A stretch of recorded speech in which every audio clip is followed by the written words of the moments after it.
نحمده ونصلي ونسلم على رسوله الكريم أما بعد فأعوذ بالله من الشيطان الرجيم بسم الله الرحمن الرحيم فمنهم من قضى نحبه ومنهم من ينتظر اللهم صل على سيدنا ومولانا محمد وعلى آل وأصحاب سيدنا ومولانا محمد وبارك وسلم وصلی علیہ۔ دنیا کے ہر انسان کی ضرورت ہے کہ وہ رسول اللہ صلی اللہ علیہ وسلم کو آخری نبی مانے۔ ہر کلمہ کو مسلمان کی ضرورت ہے اللہ کے نبی صلی اللہ علیہ وسلم کو آخری نبی مانے، آقا کی ختم نبوت کو سمجھے، آقا کی ختم نبوت کی نشر و اشاعت کرے، اللہ کے نبی کی ختم نبوت کا تحفظ کرے، اور کوئی شخص جناب رسول اللہ صلی اللہ علیہ وسلم کے بعد کسی قسم کی نئی نبوت کا دعویٰ کرے تو اس کا تعاقب کرے۔ آقا کی ختم نبوت کے عقیدے کی اہمیت کے پیش نظر اللہ کریم نے قرآن کریم کی متعدد آیات میں پیغمبر کی ختم نبوت کو مختلف انداز میں بیان فرمایا۔ سورۃ المائدہ آیت نمبر 3 میں دین کے بارے میں 2 باتیں ارشاد فرمائی۔ نمبر 1 دین کا اکمال، نمبر 2 دین کا اتمام۔ اکمال کا مطلب یہ پیغمبر کے آنے کا جو مقصد تھا وہ پورا ہوا، اور اتمام کا مطلب یہ پیغمبر کے بعد مزید کسی نئے نبی کی ضرورت نہیں۔ قرآن کریم کی سورہ انفال کی آیت نمبر 33 میں اللہ نے پیغمبر کی نبوت کی وسعت دائرہ کو بیان فرما کر امت کو یہ بات سمجھائی، کائنات کا کوئی ذرہ ایسا نہیں جو حضور کی نبوت سے باہر ہو، کائنات کا کوئی خطہ ایسا نہیں جہاں پر کسی نئے نبی کی ضرورت ہو۔ قرآن کریم کا 22واں پارہ سورۃ الاحزاب کی آیت نمبر 40 میں خاتم النبیین فرما کر پیغمبر کی ختم نبوت کو بطور عبارت النص کے بیان فرمایا۔ سورۃ الاحزاب کی آیت نمبر 46 میں پیغمبر کو سراجم منیرہ کہہ کر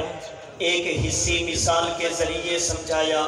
کہ جیسے آسمان پر سورج نکل آئے مصنوعی لائٹوں کی ضرورت نہیں رہتی، پیغمبر کے تشریف لانے کے بعد کائنات میں کسی نئے نبی کی بھی ضرورت باقی نہیں۔ آسمان پر سورج نکلنے کے بعد اگر کوئی بندہ مصنوعی لائٹ لے کر چلے اسے عقل کا اندھا اور نبینا کہا جاتا۔ آمینہ کے لال کی نبوت کا سورج طلوع ہونے کے بعد اگر کوئی شخص کسی اور کے پیچھے چلے اسے ایمان سے محروم سمجھا جائے گا۔ قرآن کریم کا 22واں پارہ سورہ سبا کی آیت نمبر 28 میں اللہ نے پیغمبر کو وما ارسلناک الا کافۃ للناس کہہ کر انسانیت کو یہ بات سمجھائی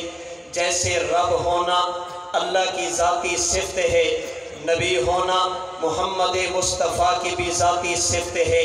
جیسے انسانیت کا کوئی فرد خدا کی ربوبیت سے باہر نہیں نکل سکتا،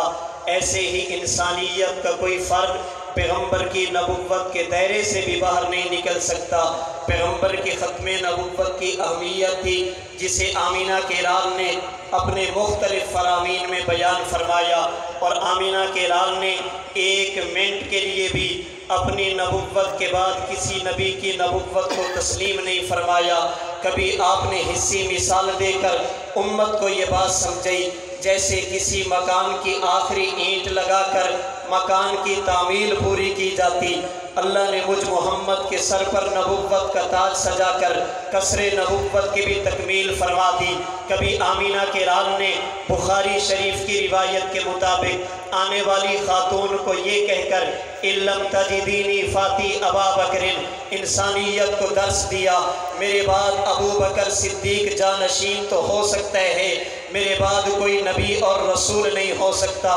کبھی آمینہ کے لال نے فَاقْتَدُوا بِالَّذِينِ مِن بَعْدِي کہہ کر ابو بکر و عمر کی طرف اشارہ کر کے بتایا، میرے بعد یہ امت کے مقتدا تو بن سکتے، نئے نبی کی ضرورت باقی نہیں۔ کبھی آمینہ کے لال نے علیکم بسنتی وسنت الخلفاء الراشدین المہدیین فرما کر اپنی ختم نبوت کی طرف اشارہ فرمایا۔ کبھی آمینہ کے لال نے ما انا علیہ و اصحابی کالنجوم کہہ کر صحابہ کرام کے حوالے امت کو کر کے بتایا، میرے بعد امت کی رہنما جماعت بلا واسطہ صحابہ کرام ہوں گی، اب کسی قسم کے نئے نبی کی کوئی ضرورت نہیں۔ کبھی آمینہ کے لال نے تشاورون الفقہاء فرما کر امت کو فقہاء کے حوالے کیا۔ کبھی ان العلماء ورثۃ الانبیاء کہہ کر علماء کو اپنا وارث اور جانشین کہا۔ اس کا معنی یہ پیغمبر کے ہاں بھی اپنی ختم نبوت کا عقیدہ اہم تھا۔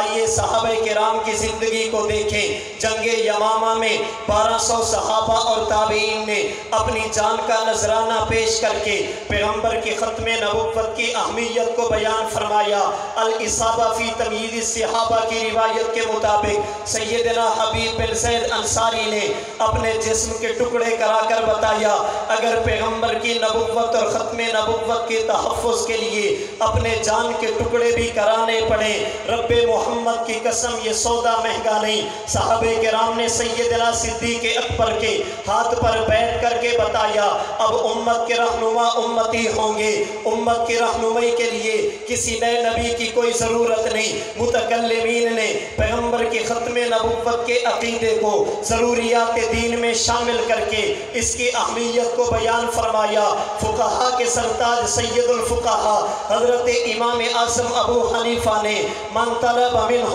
علامتا فقد کفر کہہ کر پیغمبر کی ختم نبوت کی اہمیت کو بیان فرمایا۔ آپ مفسرین کی تفسیریں اٹھائیے، محدثین کے علم الحدیث پر کتابیں اٹھائیے، فقہاء کے علم الفقہ پر کتابیں اٹھائیے۔ امت محمدیہ آپ کو عقیدہ ختم نبوت پر ایسی چوک چوبند نظر آئے گی کہ امت نے ایک منٹ کے لیے بھی پیغمبر کی ختم نبوت کے بارے میں سمجھوتا نہیں کیا۔ اللہ کے نبی صحابہ، تابعین، متکلمین، مفسرین، محدثین، فقہاء سے گزر کر جب یہ عقیدہ ختم نبوت کے تحفظ کی امانت میرے اکابرین کے پاس پہنچی، پھر رب محمد کی قسم میرے اکابرین نے بھی اپنی زندگیاں قربان کر کے اس عقیدہ ختم نبوت کی اہمیت کو بیان کیا۔ چونکہ میں عالمی مجلس تحفظ ختم نبوت کے سٹیج پہ کھڑا اور میرے حضرت کی تعلیمات یہ ہیں، میرے حضرت کی مبارک عادت یہ ہے، اکابرین میں سے جس جماعت کا سٹیج ہو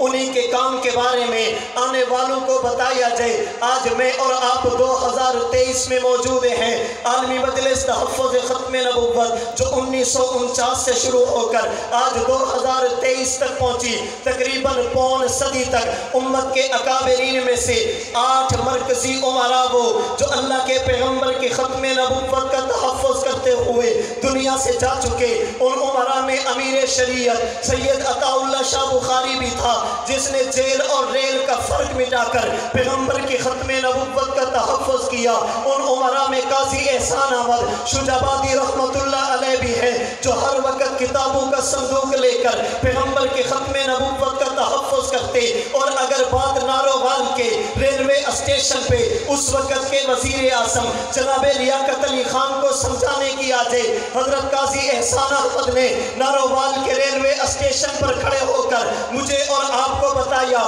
پیغمبر کی ختم نبوت کا عقیدہ یہ 1-2 دن کا عقیدہ نہیں، یہ کسی ایک مقام کا عقیدہ نہیں، کائنات کے جس خطے پہ چلے جاؤ پیغمبر کی ختم نبوت کا تحفظ کرنا۔ ان امراء میں ایک نام مجاہد ختم نبوت حضرت مولانا محمد علی جلندری رحمت اللہ علیہ کا بھی تھا، جنہوں نے کہا تھا دنیا والو میرا وجدان کہتا ہے ایک وقت آئے گا جب پیغمبر کی ختم نبوت کا نام لینا بھی جرم ہوگا، لیکن قادیانیوں تم یاد رکھنا اگر تم چاند کی بلندی تک بھی پہنچ گئے رب محمد کی قسم محمد کے غلام تمہیں وہاں بھی نہیں چھوڑیں گے۔ میرے اکابرین نے مجھے اور آپ کو یہاں تک کھڑا کیا۔ میرے ان اکابرین میں ان عمراء میں ایک نام حضرت مولانا محمد یوسف بنوری رحمت اللہ علیہ کا بھی تھا، جو 74 کی تحریک میں جب بھی بنوری ٹاؤن سے نکلتے اپنا کفن ساتھ لے کر چلتے اور حضرت مولانا مفتی ولی حسن کو فرماتے اگر میں آ گیا تو فبیہا،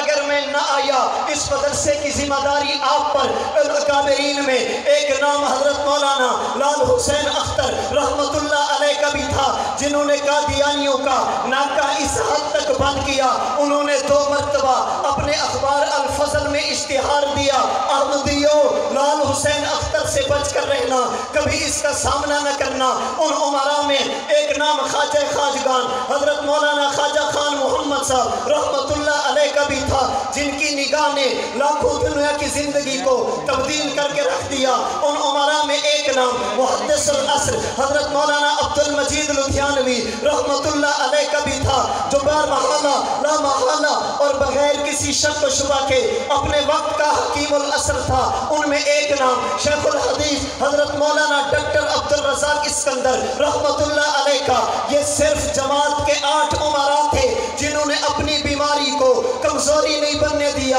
اپنے سفر کو کمزوری نہیں بننے دیا، اپنی مصروفیت کو کمزوری نہیں بننے دیا، پیغمبر کی ختم نبوت کا تحفظ کیا اور آخری دم تک کیا۔ آج امیر مرکزیہ حضرت خاکوانی صاحب دامت برکاتہم العالیہ 1000 مصروفیات کے باوجود بھی مجھے اور آپ کو اپنے پیغمبر کی ختم نبوت کے تحفظ کے لیے میدان میں لے کر چل رہے۔ آئیے عالمی مجلس تحفظ ختم نبوت کے ان اکابرین کو شہید ختم نبوت دامت برکاتہم العالیہ کو یقین دلائیے پیغمبر کی ختم نبوت کے تحفظ کے لیے آپ اکیلے نہیں، ہم ہر میدان میں آپ کے ساتھ ہوں گے۔ پیغمبر کی ختم نبوت کا تحفظ یہ فقط 2 دن کی کانفرنس کا نام نہیں، بلکہ ہم پوری زندگی اس عزم کے ساتھ یہاں سے جائیں گے کہ ہمیں ختم نبوت کا، ہمیں پیغمبر کی ہمیں ختم نبوت کا اب کام کرنا ہے، ہمیں ختم نبوت کا اب کام کرنا ہے۔